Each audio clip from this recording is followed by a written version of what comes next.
Alright, I'm making a short film. It's called Takeout. I plan on making this the first video in a series where I walk you through the making of an animated short. All I have right now is a script. One thing to know about making a film is that it's probably the best possible way to spend your time. Or maybe about as good as making a painting, or writing a book, or smelling a flower. I'd really recommend it to anybody. And the best thing about animation is that anybody can do it. Sometimes I watch a film and I just think it's so far out of my reach. I can't make that. I'd need 100 extras. I'd need props. I'd need money. I'd need budget. I'd need a location. I'd need permission. But every single time I watch an animated film, no matter how complicated, no matter how beautiful, I think I could do that. I could do that. I could do that.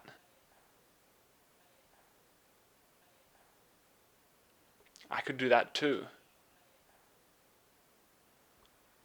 I just need practice. I just need time.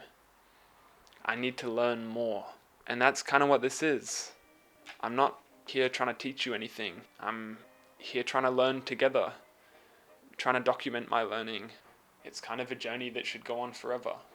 Yesterday I was walking around a gallery. There was also an artist residence there.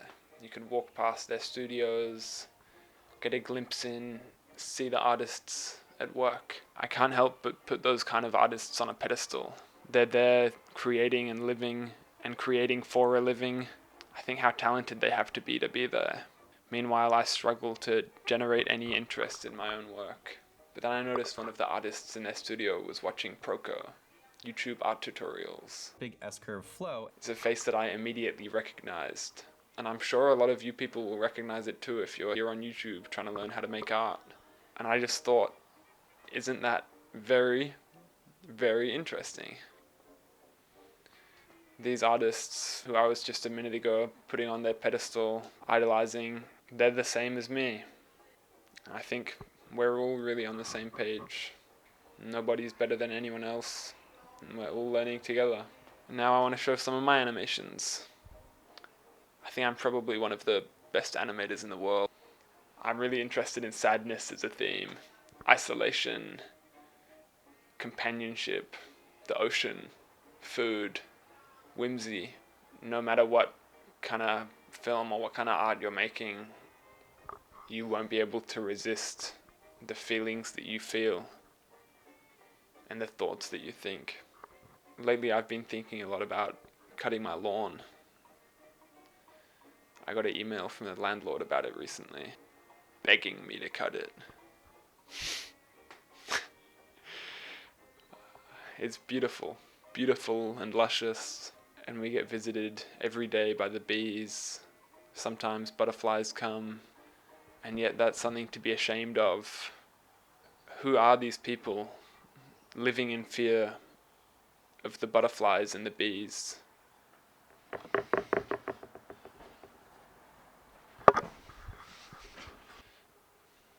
I feel like I should introduce you to some of my previous work. I made this film called Mosquitoes. When people ask to see my work, I always show them this one shot, or I guess these two shots.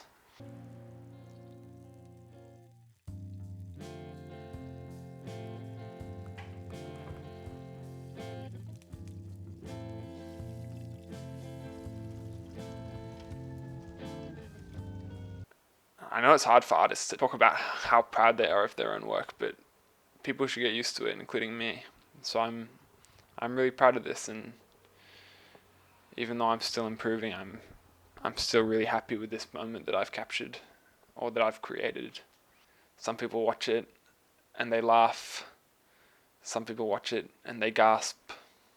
I really like seeing people's reactions. It makes me feel good as a filmmaker.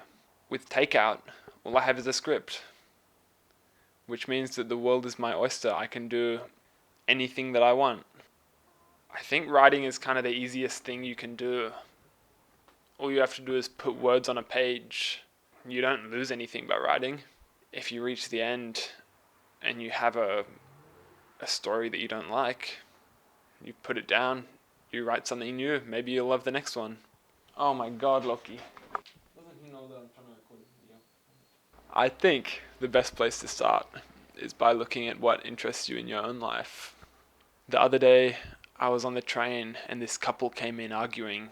The dude sat down, his partner was standing up and she was just yelling at him, swearing, "I hate you, don't touch me, go away, leave me alone." Really horrible stuff, really sad stuff.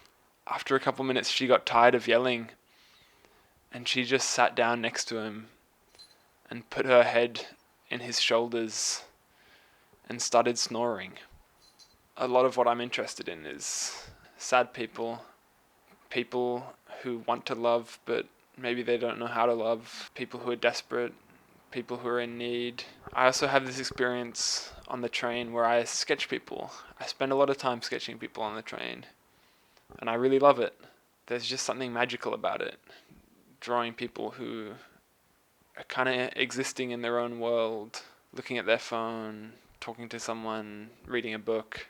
And even though I'm looking at them, I still feel this kind of sense of discomfort when they look back at me. It's like these weird social barriers that you put up. You're not really expected to stare at people or look at people at all. And that's kind of what Takeout's about. It's about this person who's trying to order food, but he keeps getting interrupted by all these strangers, and he doesn't know how to respond to it. People keep on breaking and keep on ignoring these social barriers that we put up, and we just see how our protagonist reacts to it and see him get pushed over the edge. I want to make a film with stupid characters, with slapstick comedy, people falling over, people making mistakes. But I also want to make it personal and I want to make it real. I think you have to take everything as seriously as you possibly can, even if you're setting out to make the silliest film. I haven't given a lot away, or anything at all, but I hope one or two of you are interested in coming along, seeing what I have to offer, and seeing how I go about making a short film. It's been a pleasure. See you around.